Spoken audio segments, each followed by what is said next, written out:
Shalom Israel. Shalom. We are the Isupk out of 1 West 125th Street, Harlem, New York, under commanding General Yohana. We feature the so-called blacks, so-called Hispanics, so-called Native Indians, that we are the 12 lost tribes of the nation of Israel. Alright, tonight is our Lashawan Qadash, which is our holy tongue. Right, it's our language that from the ancient times, I want to say ancient, I mean biblical time, or biblical history, and our forefathers, Abraham, Isaac, Jacob, you understand, who know as Israel. Right, tonight we're going to get back to our roots, and it's something that is critically important, because when you look at every other nation have their language, have their customs, have their identity. So our language is part of our identity, and it is extremely important for us to be able to know and to remember what our language is, because our language connects us to our past. And if we don't do that, you understand, it's something that it cuts off part of you, basically. But all you know, for the most part, we came here in slave ships throughout all the world, North, South America, the Caribbean, and our language, our customs, our history was driven out of us. More so by our oppressor, understand? But we also know, because of prophecy, Deuteronomy 28, we also know that this situation would also happen to us, because why? We forsake the Most High. We didn't want to keep the laws and the commandments of the Most High. And because of that, we end up in this predicament, this particular situation where we have lost our identity of who we are. Right? But tonight, in the Isupk under commanding General Yohana, we have regained that knowledge. We have regained that understanding. And with that knowledge and understanding, now we'll be able to bring our language, our customs, our history together, and bring back Israel in one. So tonight we're going to do something that we're going to more or less revisit some stuff. As we always do, we try to go back to the basics, which is the alphabet. Right? So we just quickly run through the alphabet. Then we will deal with some of the characters in the alphabet and what they mean, and also dive into the 12 tribes of the nation of Israel. So we're going to go through each tribe, go through the spelling of each tribe, and also the name or the meaning of each tribe, and also link it up to the biblical context of each person or each name. Right? So what we're going to do is go through the basics. And this is something that we had to keep on doing, because as with any language, especially for us, when we're trying to get back our history and our culture, our language, we had to start with the basics. And without the basics, if you don't know the basics, you won't get a full grasp or a full understanding of what we're talking about. Right? So this is why it's critically important to understand the basics, which is the alphabet. As you know, the alphabet is read from right to left, whereas English, which is the bastardized version of our alphabet or our characters, goes from left to right. So from here, you see the first character is R. Right, so you do R, right? So you have R, Ba, Ga, Da, Ha. So you have R, Ba, right? R, Ba, Ga, Da, Ha. It's something that we really had to be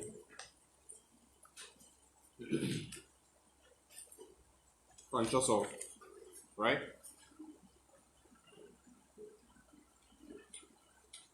Right, so you got R, Ba, Ga, R, Ba, Ga, Da. Right?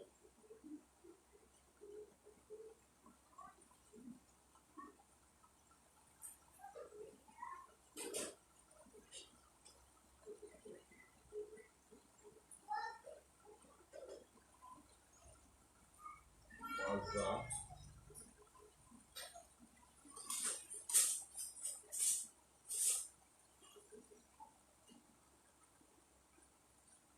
Right, so we have the first two couple characters or pictographs.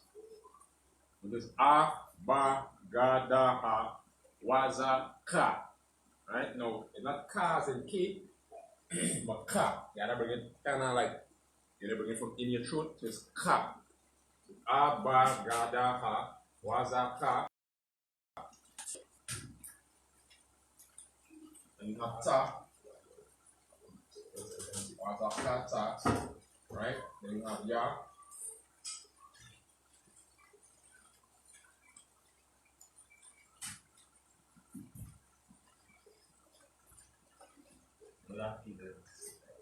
Right? So you have Ta.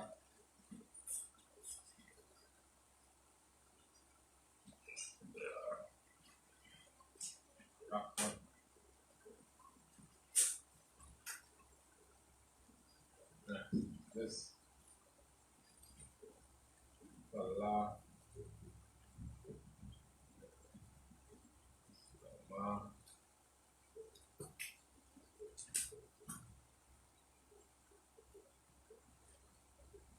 Na, Sa, I. So Waza, Ka.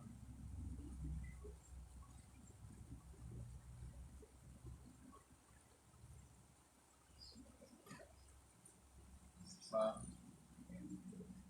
Ya, Ka, La, Ma, Na, Sa, I. Then you have your Pa.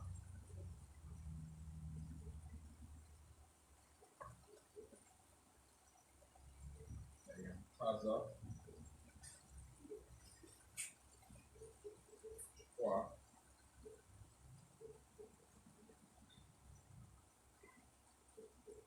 Ra,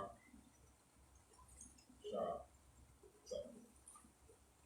This is Pa, Taza, Kwa.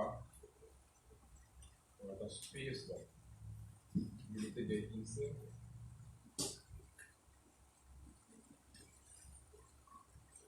Right. So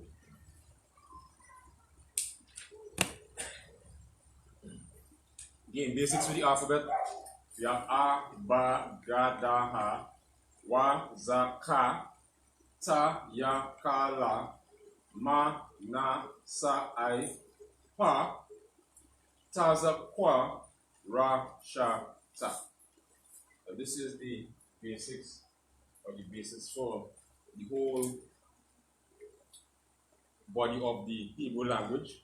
So with these characters or these pictographs, then you'll be able to form the sentences, form the languages, and with that, you'll be able to speak the language. Now, see that we ran through this basic, what we're going to do is, I'm going to do like a small cheat, right? So we can give the symbolism of what these characters are for.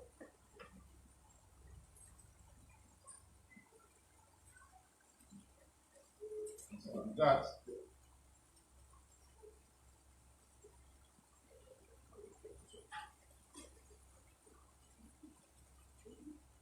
right? That's the history. Now, last week we went through some of the salutes. We did the salute for the brother, the salute for the sister. The salute for the brother was, the greater brother or brothers is Shalom, Yahweh Bahasham Yahushai Barakatha, right? Lord, in the name of Christ, bless you, right? Or for the sister, you say Yahweh Shamar, Aylathan Bahasham Yahushai, right? So that would, Yahweh Shamar, the Lord watch over you, right? That would be sister saying, right? In the name of Christ. So that is the salute for the men, salute for the women, right? So Yahweh Bahasham Yahushai Barakatha, singular, Yahweh Bahasham Yahushai Barakatham, plural, right? So that was just basically a rundown of what we did last week, right? We did the salute, we did some basic words that we use on an everyday basis. So what we do as well, just to get a better grasp of the alphabet itself, right? We have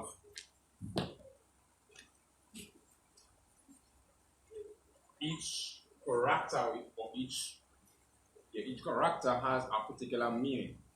In the Hebrew language, not all, but a few of them have certain characteristics that give when you see this, it represents something.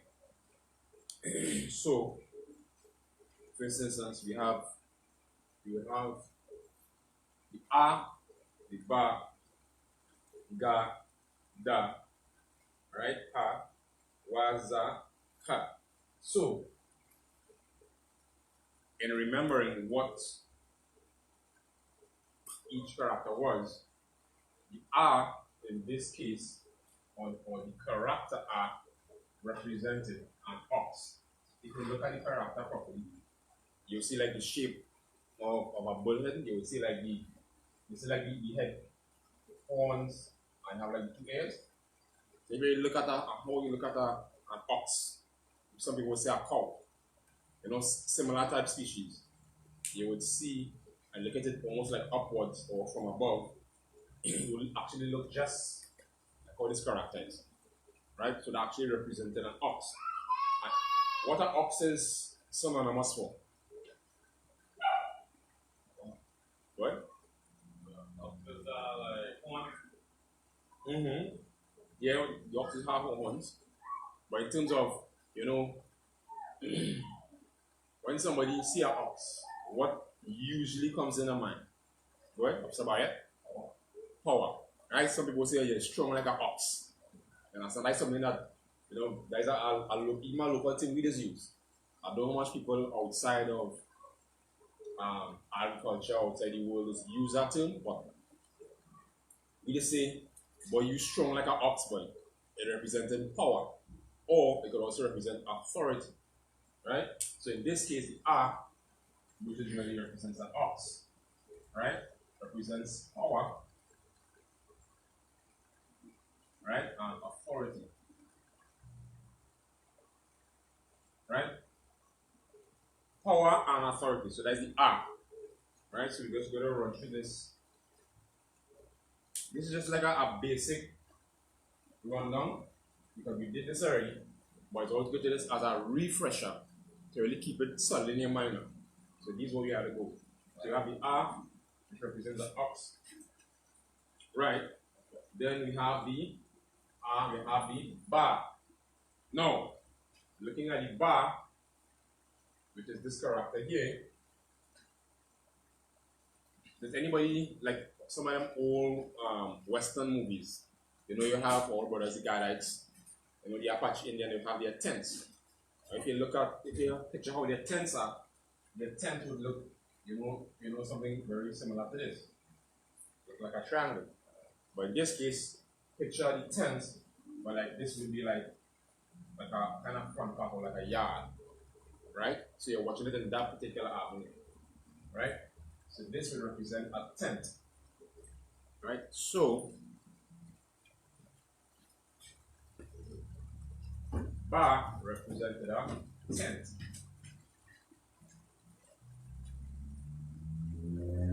I think I'll play just to get a more space. Red side a bit bigger. So that we can see it.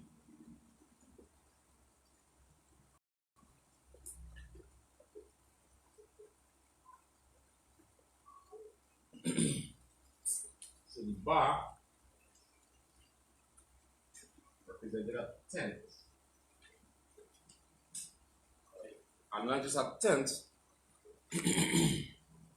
but to be more specific, like a house or a family dwelling. Right? So this is what, right? So tent or house, right? Family. Because that is the place where you would raise your babies, raise a family, cook, etc., sleep, right? And that it is something that is real integral in knowing. So, having this or having our forefathers, Abraham, right? Isaac and Jacob, and even if you go way back to the beginning, which is Adam, Adam look at the constellations, and the Most High spoke into the constellations. You have to have stuff that represent him because he got that knowledge. So with that knowledge, now we say, all right, this I'm gonna use this to represent a house. You understand? A tent. That is my tent. If you look at Abraham, Isaac, Jacob, they always had, because we were more about nomadic people at that time, we had our tents. Just like our Gadite brothers always moving with tents. You understand? So this represented a house, tent, more specifically. So, we move on to the next character. So we have the A, Ba. Now we go into the Ga.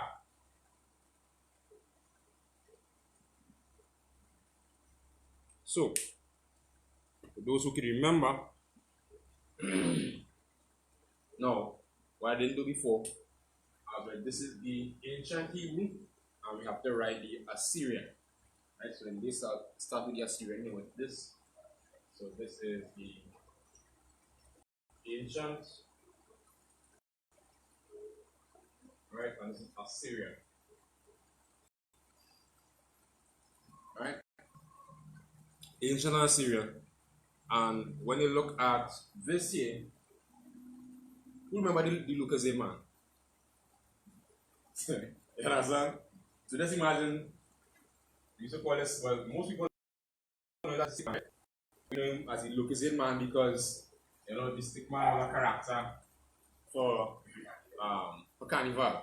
You know, the ag, you know, the Lucasade man was the wine boy. So you had the Lucasade man, but if you really look at it, right? When you look at the Lucasade man, if you look properly and you look at how his foot is drawn, remember this is something to give a description of something or someone. So the Ga, right, represented the foot, or it could be used to symbolize walking, right? So in this case, the Ga represents foot, to walk, or to gather. That's God. So when you see this, you see, all right, it can be interchangeable. Right? This guy taking a walk, or this path. You know, like I said, you probably see a stop sign. You know, you can walk this way. Right? So this represented walk onto God. So that is God. Going to the next. I'm moving too fast, so let's let me know. I just kind of like giving a brief rundown. Then we will get to our tribes. So we have Abaga. Now we have Da or Da. Right? That is the ancient, and this is the Assyrian. I thought it looks in the Assyrian. So this is Da. Sorry, not Da. This is Da. So we have Abaga Da. So now remember we are talking about houses or buildings. So again, when you're looking at a tent, you know you have your for the Gadites. That's what is called a tent. But usually that tent would have a tent or a door. So usually this would be like that. So this is the tent, and then you have the door of the tent, right? So the Da represented more specifically the door of the tent or the entrance. Right, so we have door, entrance.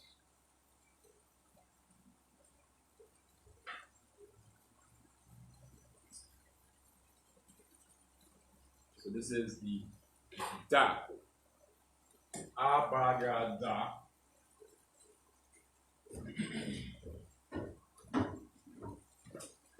Again, this is I would say it's simple because our language in ancient Hebrew is something that is natural to us.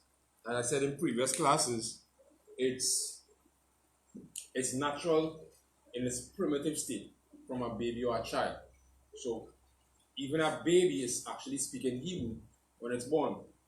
Ba ga da da ma. And it would be very easy for a child or a baby to be more specific to understand and to learn ancient Hebrew if they started talking from birth. So we got a ba ga da. So we're going on to the ha. So we have ha and ha represented again ancient. And when you look at the Assyrian,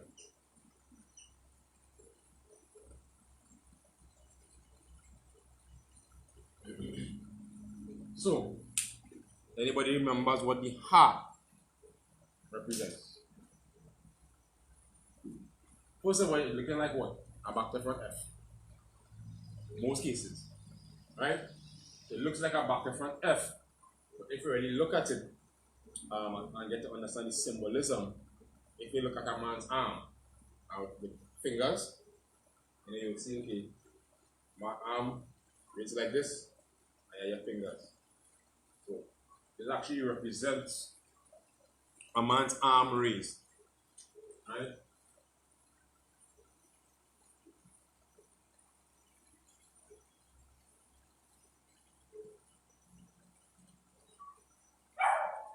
Again, very simple, very simplistic because it's a language that is direct, right? Hebrew is a direct language, and you know all these nice fancy stuff that English puts in and these smooth words, if you want to put it like that. Hebrew is straightforward. You, she, him, come, go, sit, direct, blunt, straight to the point, right? As they used to call it a barbaric language. Again, if you remember how the North American Indians specifically used to speak as well, you'll have a good idea of how it was done or spoken. Because the Qadash and the Native Indian tribes, they spoke ancient Hebrew, or a definite dialect of it.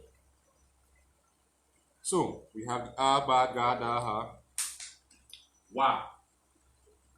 We have Wa printed here.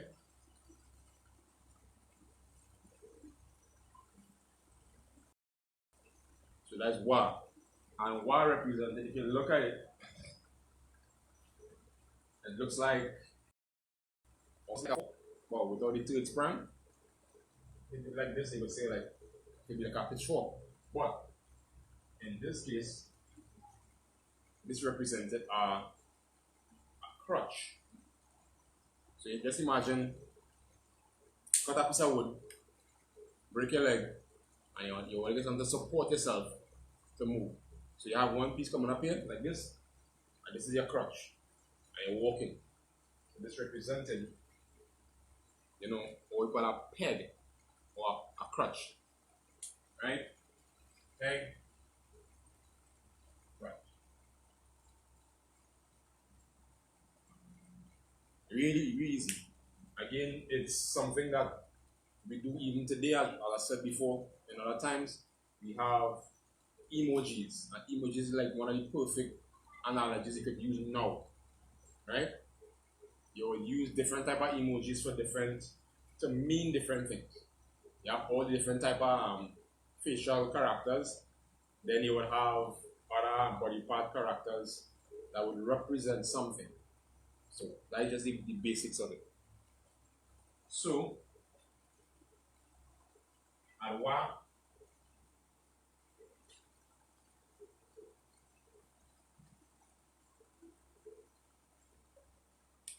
there's Za. So, Za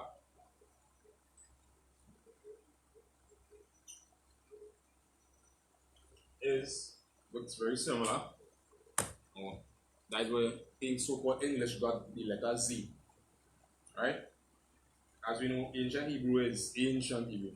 English is one of the more recent languages that come about on earth. Against our so-called oppressor, using our language, create his so-called his own thing and trying to live with it. Now, this Za represented a plow. And those who know ancient again agriculture or all these farming in ancient times, a plow would be used. A plow would be used to farm, and an ox, cow, cattle, some beast of burden would pull it. And if you have an idea what a plow looks like, you will actually look something very similar to this. So this would be the ground here, and then you would have, some attachments to this here. Then you would have an animal, donkey or horse, cattle, and they'll be pulling that instrument. It's represented a plow.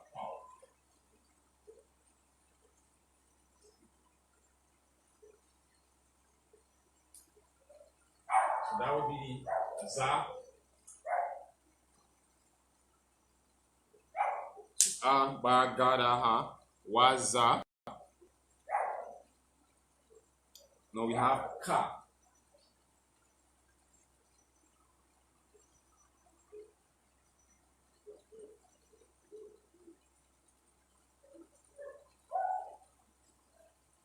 Wazaka.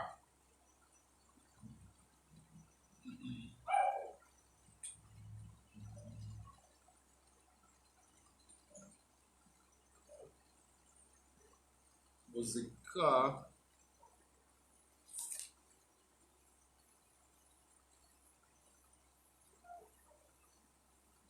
No, Ka represented a wall. Okay, look at it. Okay, look how a wall is designed. I have like blocks. Right? So you have a brick wall, gonna put like that.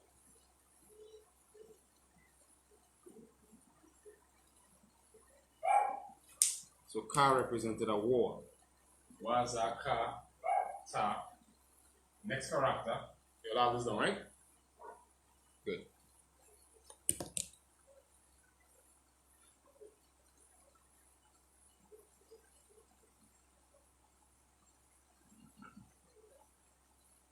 So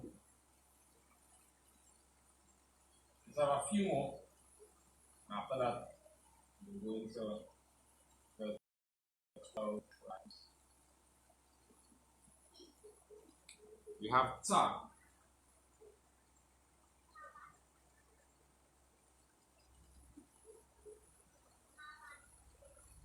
Ancient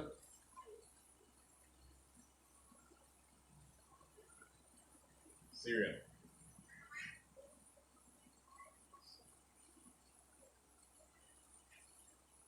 Now, the Ta, if you look at it properly, if you can visualize, if you know how a basket, the ancient basket, you so weave those baskets.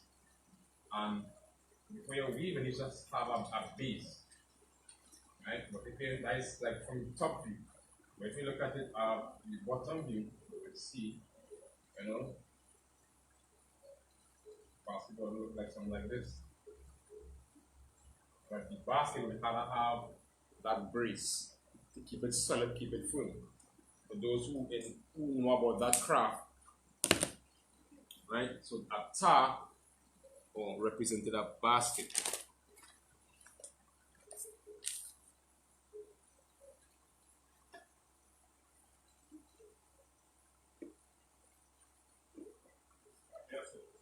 What up, Sasha? Them Nazis and them take the task, The Nazis, the Germans. Well, I mean, the white man is the devil that the Bible speaks of, so they will take anything from anywhere from anybody and use that to represent their own ideologies or assimilate the culture of our people, and they master do that. All of a sudden there's Jews, all of a sudden there is Africans, all of a sudden there is Eskimo, all of a sudden there is what Native Indians, $5 Indians. So it's like this: how you could buy a race or buy an ethnicity. You pay $5 and he's a Gadite, he's a Native Indian. And I tell you the kind of mindset and the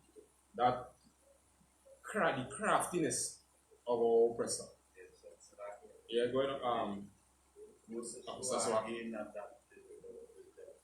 there's not a contented people. That's right. Plain and simple. They're not contented. They are greedy people. Understand? Very covetous. And they will rape, murder, and destroy you to get what they want. If they can subvert you by trickery, and when they're working, the last, not really the last number, sometimes the first effort is to kill you. And if sometimes they realize they can't catch you, then they will try to bargain or make deals. And I think it was over 250 treaties that they made with Native Indians, and they broke every single one. Our so-called oppressor cannot be trusted. So now you're holding hands with them, Black Lives Matter, and these same devils marching with you when their people are the ones who are actually killing us in the streets and destroying us, putting drugs in our communities. But then you want to hold hands with them and kumbaya and what all lives matter. They don't give a damn about our lives. They don't care. They don't care about our lives. So why should we take or have any care or concern about them? Because they know who they are. But our so-called blacks, so-called Hispanic, so-called Native Indian, because of that perpetual brainwash, that kind of Stockholm syndrome mentality has us always feeling we have to love our oppressors, right? But that's not happening in the Isupk and the Commander General Yohana. What we here for is to wake up our people, make them know, make them understand that the white man is the goddamn devil that the Bible speaks of. Right. Plain and simple. Nothing else. So, moving to the next character, we have Yah. Now, Yah, right? Before we had the symbolism of that of arms raised, but this case, the Yah is fist. Understand? And if you look at your fist and watch this part here, right? Fist, elbow, up. Alright, so this represented closed fist. So we have Abagadaha Wazakata Ya Ka La. So we have Ka and La. So move on to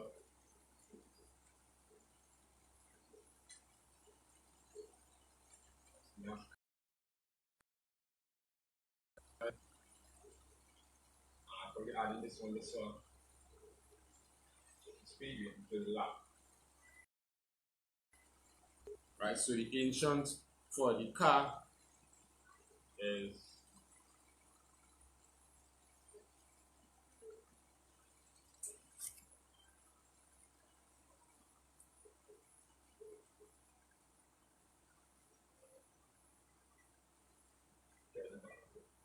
this is the ancient, and then we had a right the Assyrian. Now,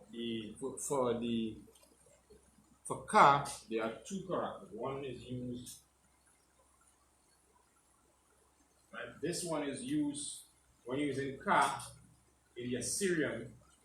This character is, you would use this if car is in the beginning of a word, and you use this character if it's at the end of a word. Right? So that's car. Now, car represents, if you look at it properly, if you look at like the palm of a hand, understand? Or open palm. See fingers and this open side of a man's palm. This is what it represents. Open palm.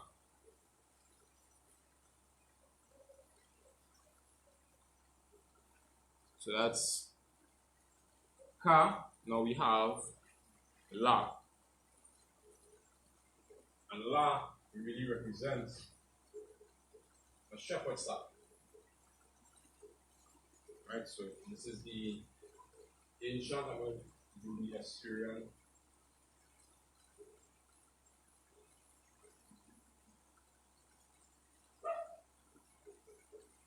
Right, so this is the ancient, and this is the Assyrian. Right, for la, and la represented a shepherd staff.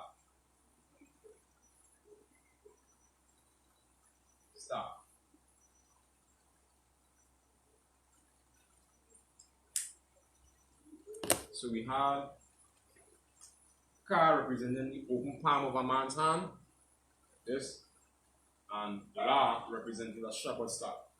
Now, a shepherd staff is used one for protection, all right? If it's a wild animal, a wolf, a bear, you use that staff now to defend the sheep. Or you could use it to help protect or save the sheep. So when the sheep go down in a ditch, you'd use the hook end of the shepherd staff, hook the sheep around the chest, stomach, by below the front legs, lift it out, and they're good to go. Save your animal. And some other one, dig no hole to bury it. You understand? Save your prize sheep. So that is the last. We only have a few more.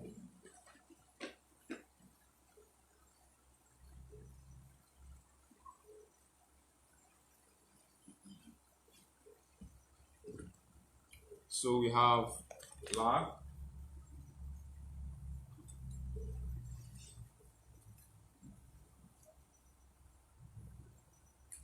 Now we have ma. So ma, the ancient,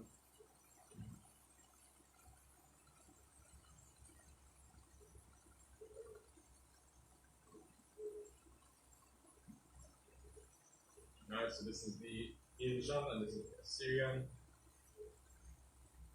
So ma represents water. So if you watch how this is here, you see that the ripple of waves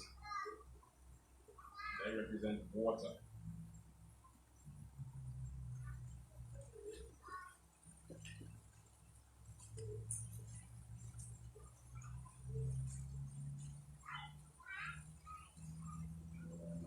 Ma is water.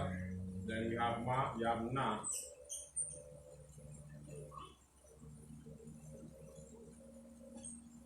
So the na in the ancient, this is the Syrian. Now na also has a third character as before in the ka in the Assyrian. When na comes in the beginning of a word, you use this character. When it comes to the end, you use this character. Right? So it's very simple to understand in the ancient and in the Assyrian. Now, na represented a seed or a seed sprouted. Right? A sprouting seed. So if anybody knows how a seed is, what seeds are doing? This is the ground here. you will see the seeds. You have like a stem, and then you will see the seeds and the open out. And then you see two leaves. First two leaves come out the plant. So now represent the seed or sprouting. So that's new life.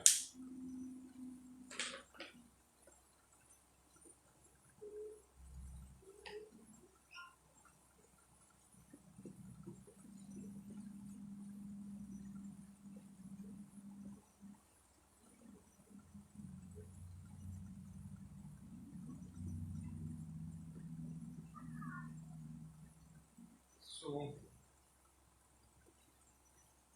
there's a few more. So we have just ma and na. So we have sa.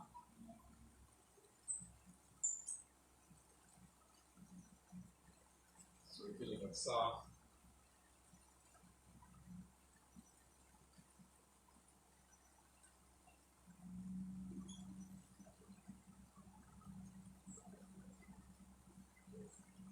So sa represents a scale or a balance.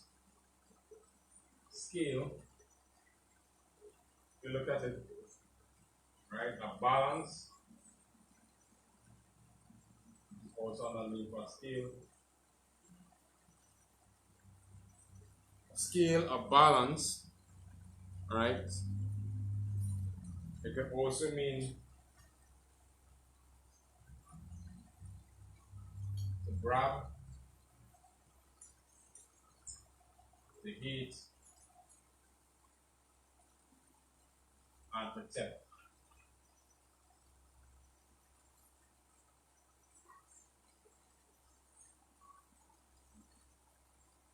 Right, so that is sa.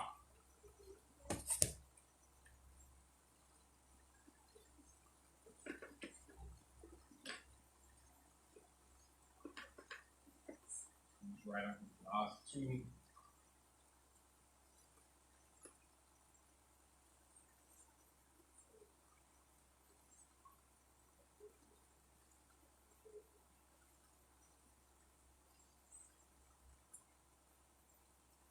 Now I, right? I is just what represents the eye or the pupil of an eye.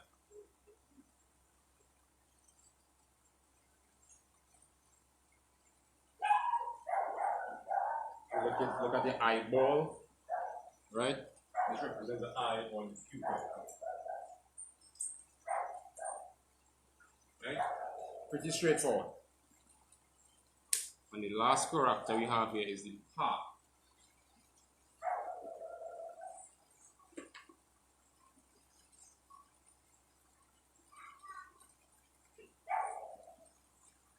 And the pa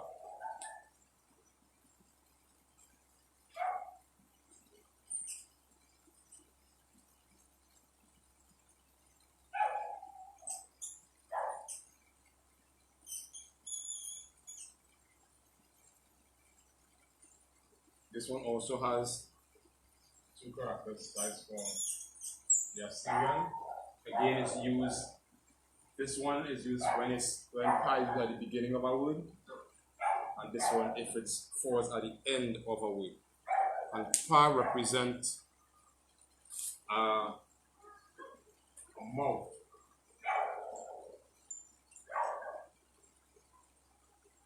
Right? So just imagine like you look at the side view and somebody open the mouth. You know this whole jawline kind of piece. A mouth. So it means and it can represent the open, blow, scatter.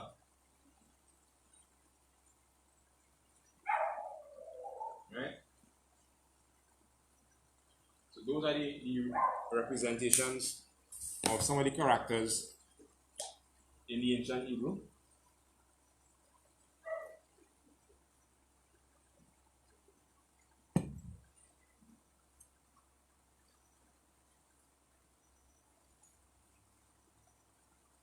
Now, we're we're going to dive into a few of the tribes. We may not be able to do all tonight, but we can definitely get into some and also go to the scripture to see if what is being said, if it matches up to the description of the people today. So we have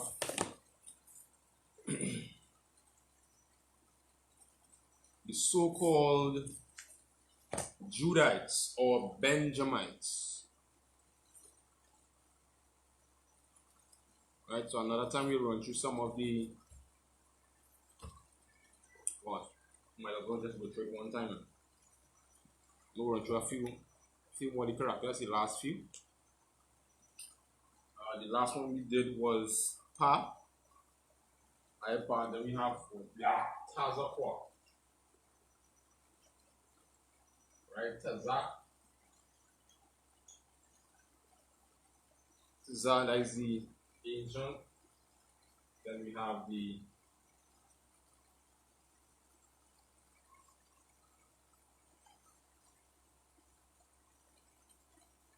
Assyrian, right?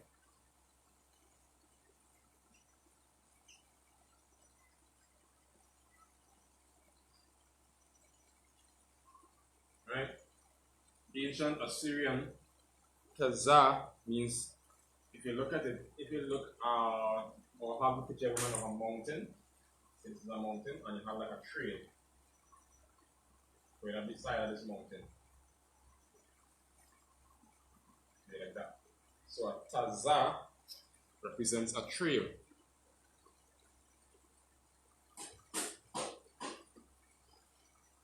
Right? A trail.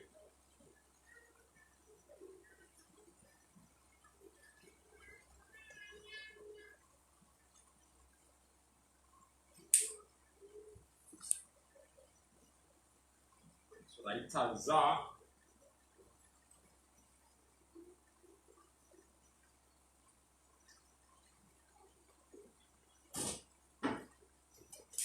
through these last few. We have Tazah, we have Kwa.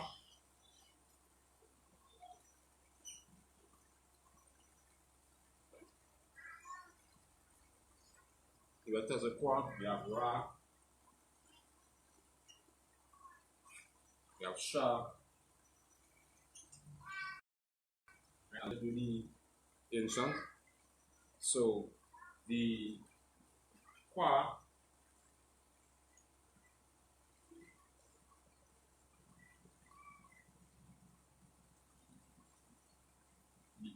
if you look, just probably make it out more visual. Kwa represents condensed or sun rising, right? It could also mean circulate to a revolution or time. So if you look at how this is here, this picture, you're looking at the ocean, and the sun is setting, or the sun is rising, and you will see, this kind of effect where the light shines above the water as a reflection, and this would be the sun. If you look at it there, it looks very similar. So again, it's pictograph, and it represents something. So that is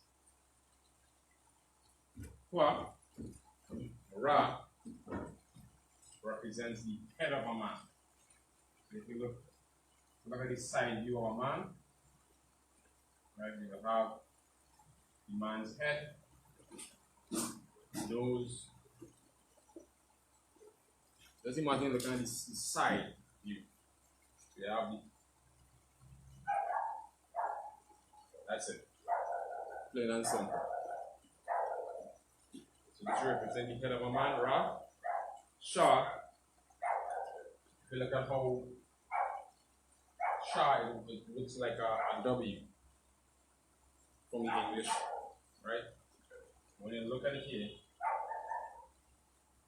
this looks like saw or teeth or a sawtooth, right? It means it's the symbol for a tooth or teeth It means to sharp, to press, to eat.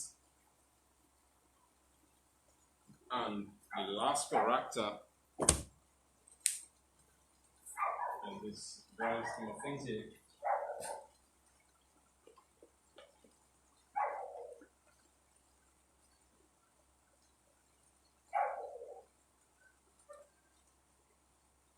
is the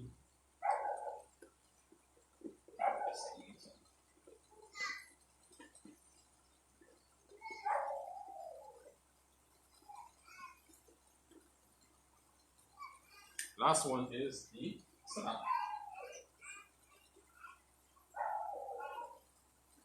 And ta represents, simple again, two crossed sticks.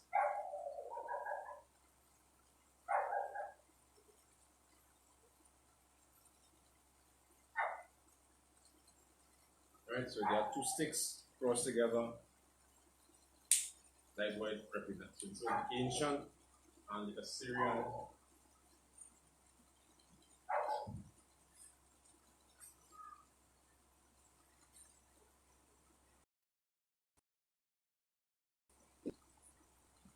look like, and this is the ancient. That was the pictorial aspects of what these characters represented.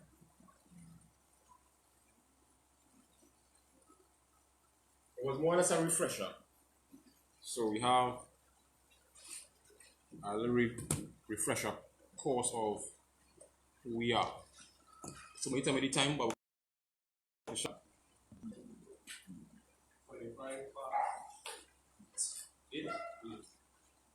we'll run through a few of the tribes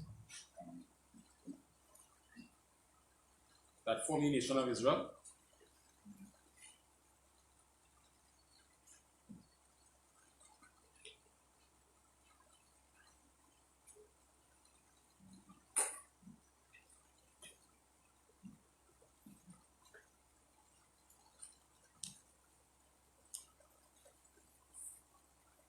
So who we have here, first of all, 12 tribes. Each tribe has a representation, or have a standard or a signet, right? Each tribe has that.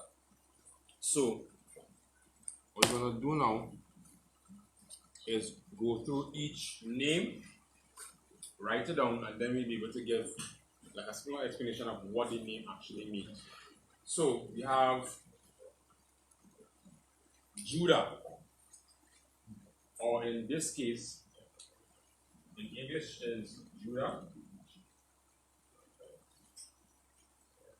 The pronunciation in the ancient Hebrew is Yahawada.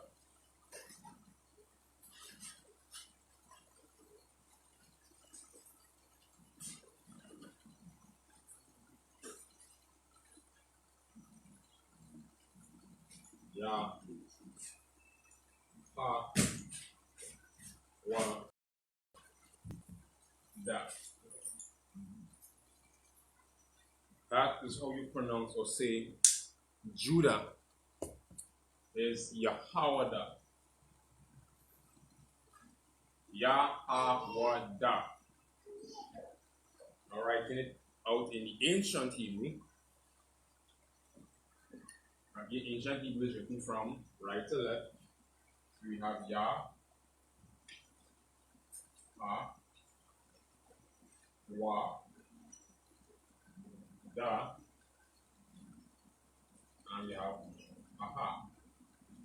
But we do not say or pronounce it as Yahawada.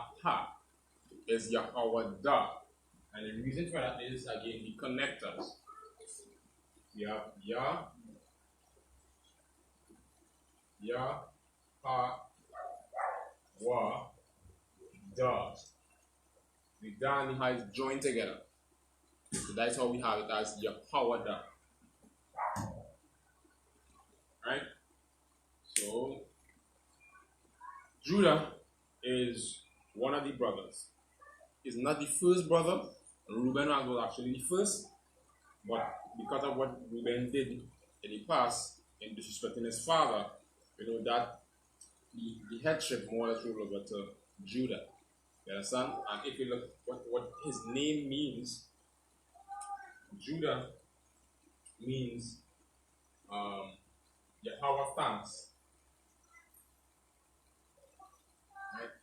So Judah or Yahweh, right, means Yahweh thanks. Let's put a line across. Yahweh thanks. And the tribe of Judah today is so-called Negroes.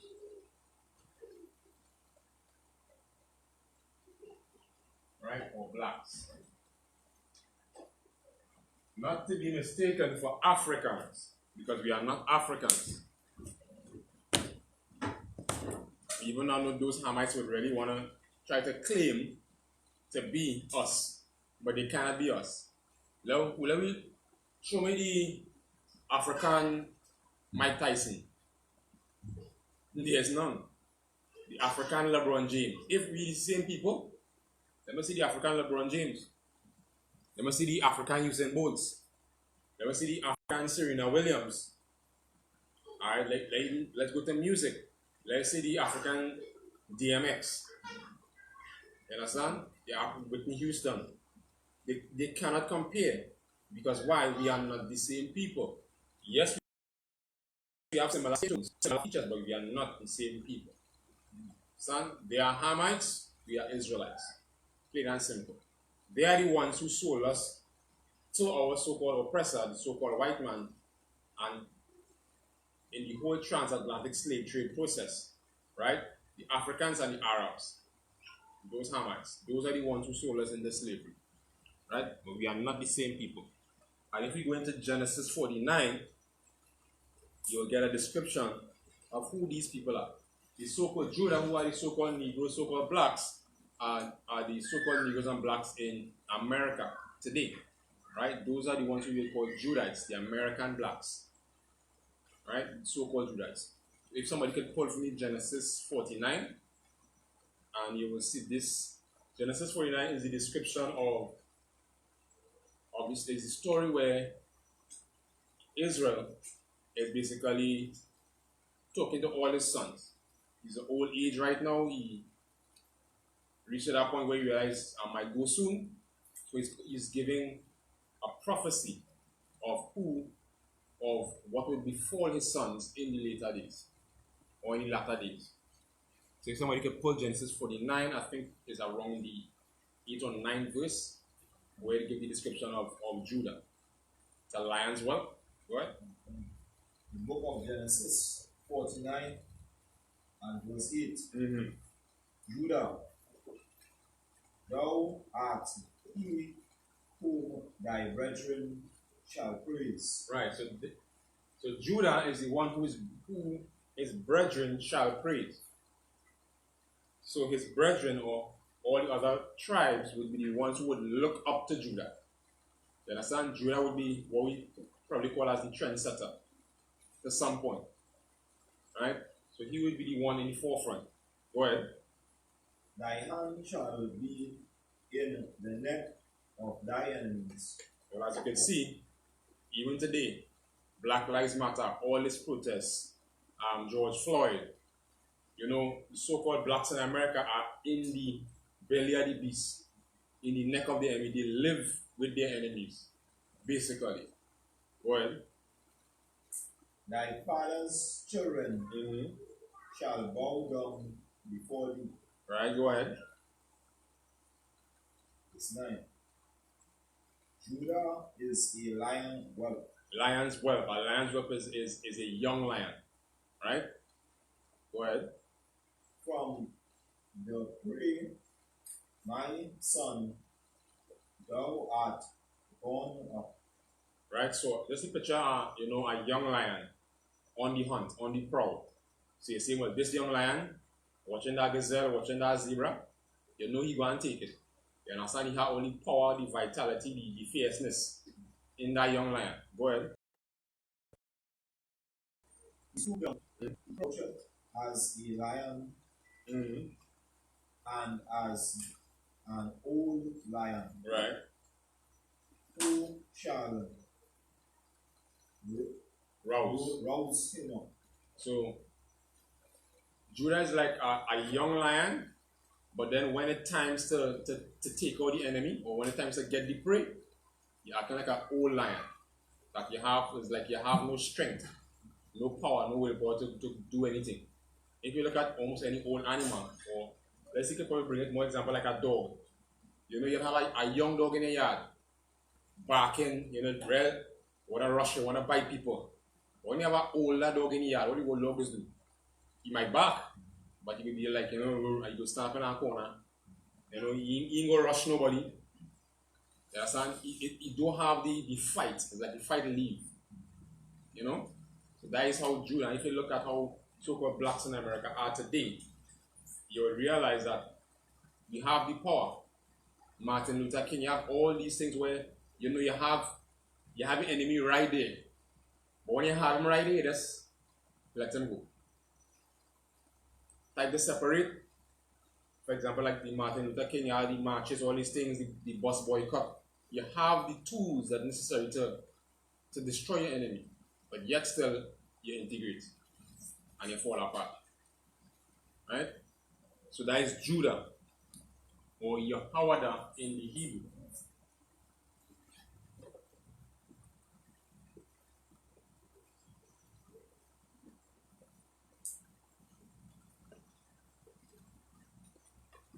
We will try a little bit of the 12 tribes. That's Judah. From Judah we have Benjamin. Right?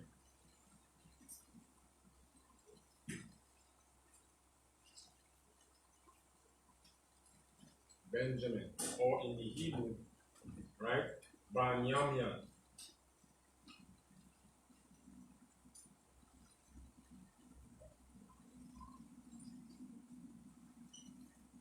That's Ban-Yam-Yan. And Benjamin, or in Hebrew, Banyamyan, means son of the right. Son of the right, or son of the right hand. Right? Son of the right hand. That's what it means. Benjamin, right? Now, Benjamin is the so-called West Indian blacks.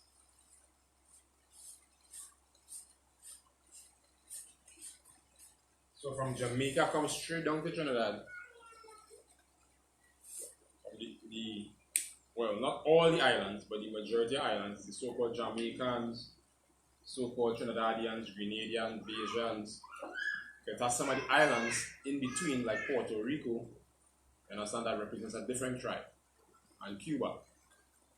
But those smaller islands, St. Vincent, St. Vincent and Grenadines, Grenada, Trinidad, we are the so-called Benjamin, which is the so-called West Indians. Now, writing it in the ancient Hebrew, right? Ban Yam Yan. So it's Ban,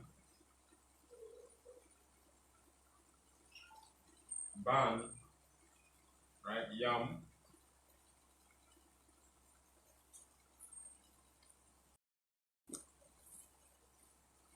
It's Ban, Yam, Yam.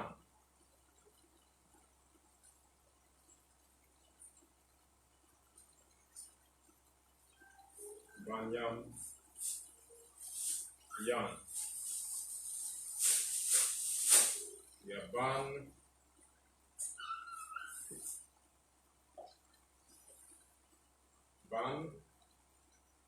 Yam, Yam. Banyamyan. Banyamyan, son of the right hand. And you know, Benjamin was the youngest son of the 12 brothers. Right? I think he was he the last son? Yes. He was the last son. Right? But Joseph was the second to last. Joseph went into Egypt. And then Benjamin came after. So Benjamin was the last boy. And his name means sons of the right. And if you look at us, you know, so-called West Indians, you'll get to understand based on the characteristics that's in scripture. So in the same Genesis 49, you'll be able to see the prophecy that was given to Benjamin.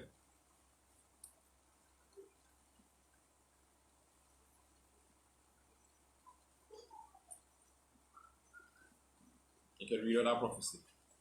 I think it's just below around the 15th verse, I think, somewhere around it.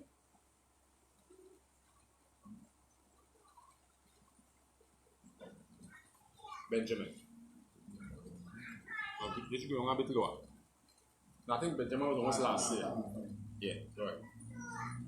The book of Genesis 49 and 27. Right.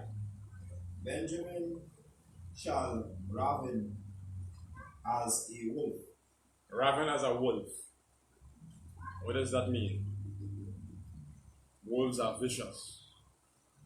Raven. What is the raven? Anybody could get that definition from the shot. Go ahead, read it. In the morning he shall devour the prey, and at night he shall divide the spoil. Yep. So if you look at Benjamin, we as a people, we always on the go. You understand? We always on the hunt, working, bringing home for the family. You know, having that. I mean, even if you look at the characteristics of what wolves are in a pack. Benjamins or so-called West Indians, black West Indians, those are big families. Understand? Always going to get that prey, bring it back. We go in the US, we fly out, we go to England, send down that money back down for the family down here. So you really see all those characteristics being met out in the scriptures. And each tribe and each family has a standard or a signet. For Judah, it was the lion. For Benjamin, it's the wolf. Understand? Each, you know, when you look at all those medieval movies, everybody had a stamp with a signet on the flag that would represent each tribe. And then there's also scriptures to back that up. You understand? Each family have their standard or their flag or their signet to represent what family, tribe they come from. So that is Benjamin. I'll just do one more. Judah, Benjamin, and we move with Levi.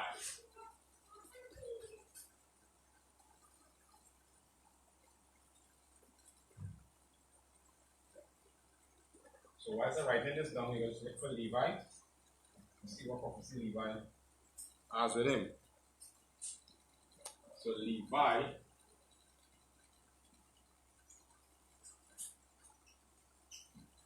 or the Levites.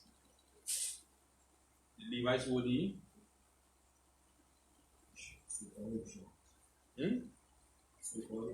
so-called Haitians. So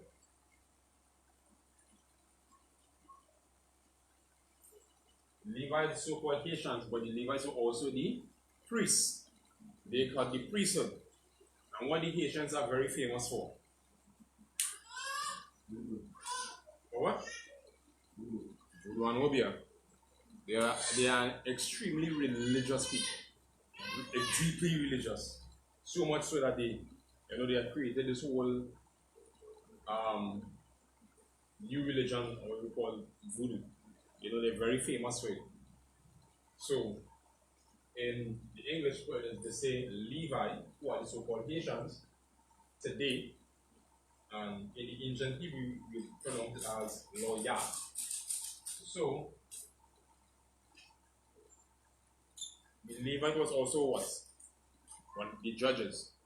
They would be the ones who You would come and if you have whatever disputes, whatever you need to take care of, those are the ones who would be the judges. If you committed some sin, they would be the ones to carry the execution. You understand? They are the judgment. So it's no surprise. In the Hebrew, the name is lawyer, because they were the ones who kept and enforced the law of the Most High. Right? So if we write it up in ancient Hebrew, it's law, yeah.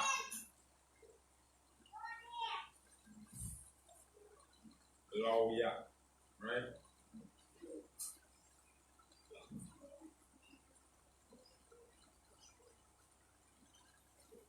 Yeah. Law, yeah.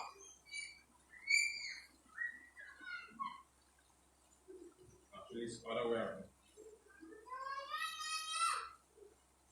Law. Maybe it's a little better. Right? The next again. Yeah. So lawyer.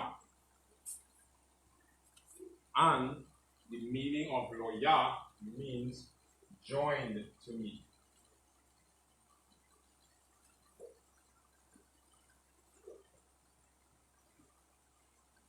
As you know, the Levites were joined to the Most High. And when we say joined in the aspect of the Most High chose Levi to be separate from among his brothers, where he was the one that commissioned or enforced the laws that the nation of Israel had to work with. And also, Levi didn't have no inheritance, right? All the tithes and all the stuff that was collected in Israel that was used to support the Levites because they didn't have an inheritance or land of their own. All the other tribes had their lands, but Levi was basically scattered amongst all the tribes because they were the ones who instituted the sacrifices, did the work in the temple, carry out the judgments, etc. Go ahead, as well. Yeah, actually, that's very good. So what for that? They are the ones who conducted the services in the temple, right? Along with the sons of Aaron, right? The sons of Aaron, they were like more the chief, right? And the tribe of Levi was like supporting staff. They did all the service, the Sabbath services and everything, right? So the word or Levi, who are the so-called Haitians today, pronounced in the Hebrew as lawyer, right? So we have our lawyers today in the judicial system. Where did that judicial system come from? The Bible. So our so-called oppressor, so-called white man, just copy, Photoshop everything of the Bible to claim it as his own. But when you look at the genesis of it, that's our stuff. You understand? He plagiarized everything. Justice, judicial system, law system, the whole legal system or how the world runs, right? In terms of justice and lawyer and a judicial system is taken from the scriptures. Almost word for word, if you want to put it like that. But the whole concept of the system is taken from our culture. Right? So is culture appropriation by these other nations of our culture and our history and our laws, even our language. The so-called Jewish man tries to plagiarize our own language, mix it with some other bastardized language and say, well, that is Yiddish and all this crap. But this is our stuff. And Levi, who are the so-called Haitians, they pronounce lawyer, right? They are the ones who enforced the law, kept the law, did the work in the temple. Alright? So with this, I think I'll stop here for tonight. And with that, I'll pass the class to Priest and Officer Barrier.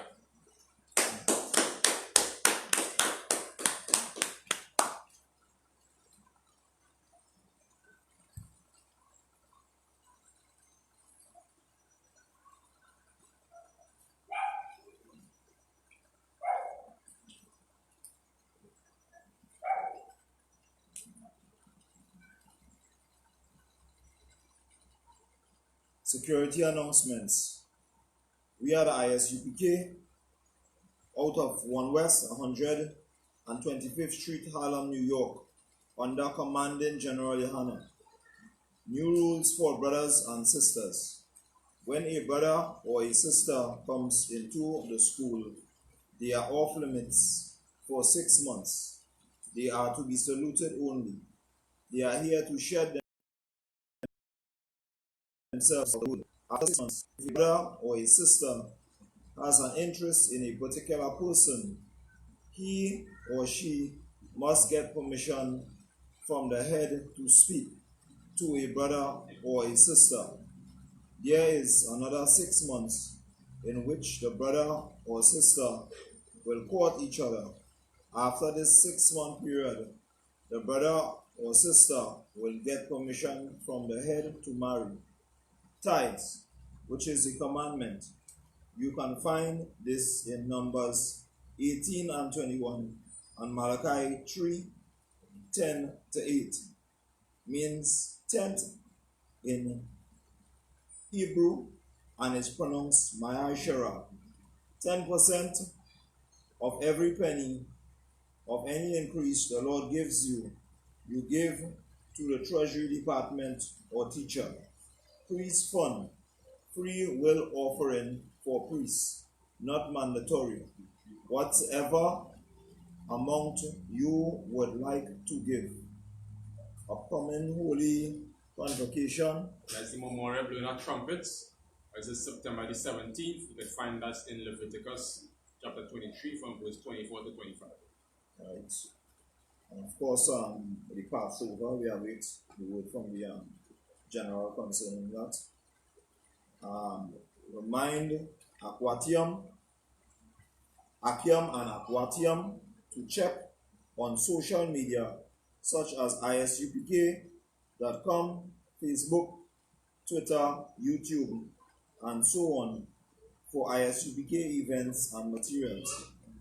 If a brother wants to be a trooper in the school, then he is to start wearing all black, which includes black boots, black shirts, black pants, black headscarf, headband, or scarf. And with that we say, I imagine.